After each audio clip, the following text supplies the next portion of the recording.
Mr. President, Senator from Montana. I ask unanimous consent that morning business extended until 3 p.m. with senators permitted to speak therein for up to 10 minutes each, and at 3 p.m. the Senate recess until 4:15 p.m. to allow for the all senators briefing. Without objection. Mr. President, I left Montana yesterday morning to come back here to Washington, D.C. to do the work of the American people. But as always, my heart remains in Big Sky country. That's especially true right now as fires burn across our state. In fact, just yesterday, of the top 30 wildfires in the nation, 28 of those 30 wildfires were in Montana.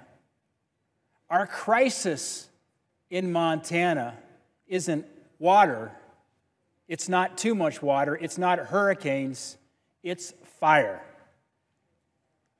It is smoke filling the air and filling our lungs. It's communities being evacuated, Montanans standing on the side of the road, looking at the fires, moving toward their homes. We've seen the loss of homes in many structures. And they're looking at the tons of fuel just lying on the forest floor, waiting for a spark to ignite. In fact, in this year alone, over 1,600 fires have burned nearly 1 million acres in Montana. That's nearly the size of the entire state of Delaware. At my invitation, Secretary of Agriculture Sonny Perdue and Secretary of Interior Ryan Zinke both came to Montana just about 2 weeks ago, in fact, 2 weeks ago tomorrow, so they could see firsthand the impact wildfires are having on our great state. We went out and saw the Lolo Peak fire. And the impact is devastating. Now, we need to ensure that Montana gets the resources it needs, first of all, to stop the fires.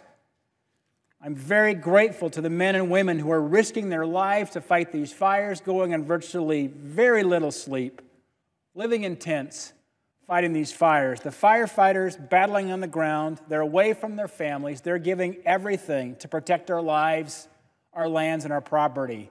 Tragically, already in Montana, 2 firefighters have lost their lives. Trenton Johnson, age 19, and Brent Whittem, age 29. Preventing wildfires is impossible, but we can do much more to lessen the severity and impact of these fires.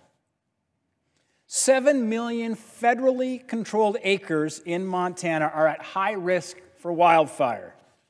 5 million acres have been designated for accelerated forest management due to insect infestation disease. We're talking about dead trees. And yet, since 1990, our state, Montana, has lost over 40% of its forestry workforce and lost 2/3 of its mills. The remaining mills that we have are not running round-the-clock, multiple shifts, which they could do, except for the fact they can't get enough logs. We're literally bringing in logs from out of state and even out of the country to our mills in Montana to keep them going. Let's talk about Mineral County, Montana. Mineral County was founded in 1914. The county's in western Montana. It's well known for its dense forests and abundant natural resources. In fact, the first sawmill came to this area around the turn of the 20th century. Multiple others followed suit. For decades, the timber industry thrived. Montanans worked hard. They earned good money in the timber industry. In fact, the timber industry produced tax revenues to support their schools, teachers, infrastructure, allow our counties to prosper.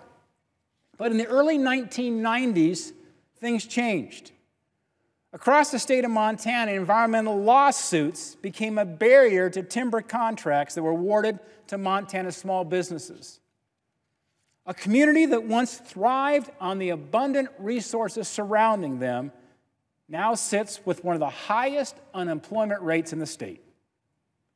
Today, Mineral County has just a single lumber mill. And folks there today are watching the very resources that supported their grandparents burn.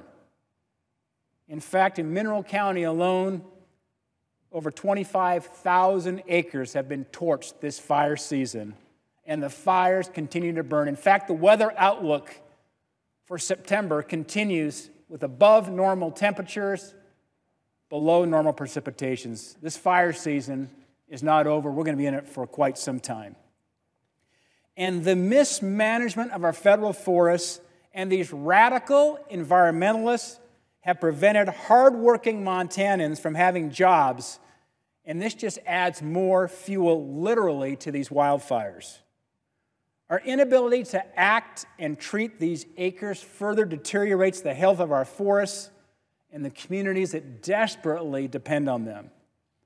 I can tell you, I can speak on behalf of all of Montana, we are tired of being told that others know better than we do while we watch our forests burn every summer, our mills close, our neighbors lose jobs, our counties lay off road crews because they don't have the funds anymore to support basic infrastructure, and our communities suffer from the lack of management of our federal lands. Because a safe forest, a vibrant forest, is a managed forest. A healthy forest is a managed forest. And timber jobs are good jobs. A properly managed forest is also good for wildlife habitat. We have teamed with the Rocky Mountain Elk Foundation. Their headquarters are in Missoula, Montana.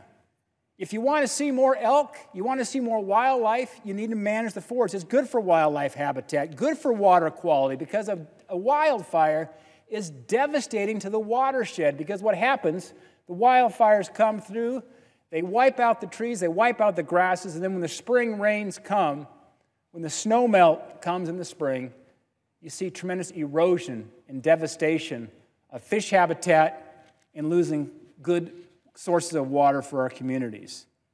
And let's talk about the unspeakable amount of carbon emissions that are produced by these wildfires. I can tell you we're done listening to radical environmentalists when they tell us otherwise. Too many forest management projects have been held up in frivolous litigation at the expense of the people of Montana. One such project, the Stonewall Project, it was halted because of the terrible Cottonwood decision, which is the 21st century poster child for radical environmental activism. Two fires were ablaze on the very lands that were set to be managed had it not been for these radical environmentalists. This is wrong. We need litigation relief. We need to reform the process that our land managers go through to get these projects done. The National Environmental Policy Act, or NEPA, was established to provide guidance for land managers to analyze all project alternatives and allow for public comment. This process has become so bogged down with additional steps and litigation that projects now at times take years to get through it. Others never even make it. You see, when it takes this long to analyze whether or not to even start a project, the forests continue to get more and more overstocked, more and more loaded up with fuels. A forest is a renewable resource.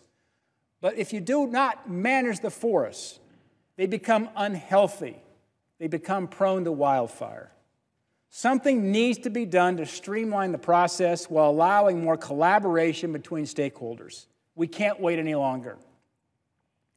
We need our colleagues to come to the table because we need comprehensive forest management reform. How many more thousands of acres in Montana and all over the West must burn before we act? Tying the hands of the state, tying the hands of the local communities, tying the hands of the people of Montana who best know how to manage these lands has not served us well. We need to change course. I will work with anyone of any party and at all levels of our government to ensure that forests are managed in a way that reduces the severity of wildfires because Montanans deserve it. Montanans are tired of seeing and breathing the smoke. The firefighters risking their lives out there deserve it as well, and because, quite frankly, it makes sense. Because here's the bottom line. Either we are going to manage the forests or the forests are going to manage us. It is time to put the loggers of Montana back to work. I urge my colleagues to join me in this effort.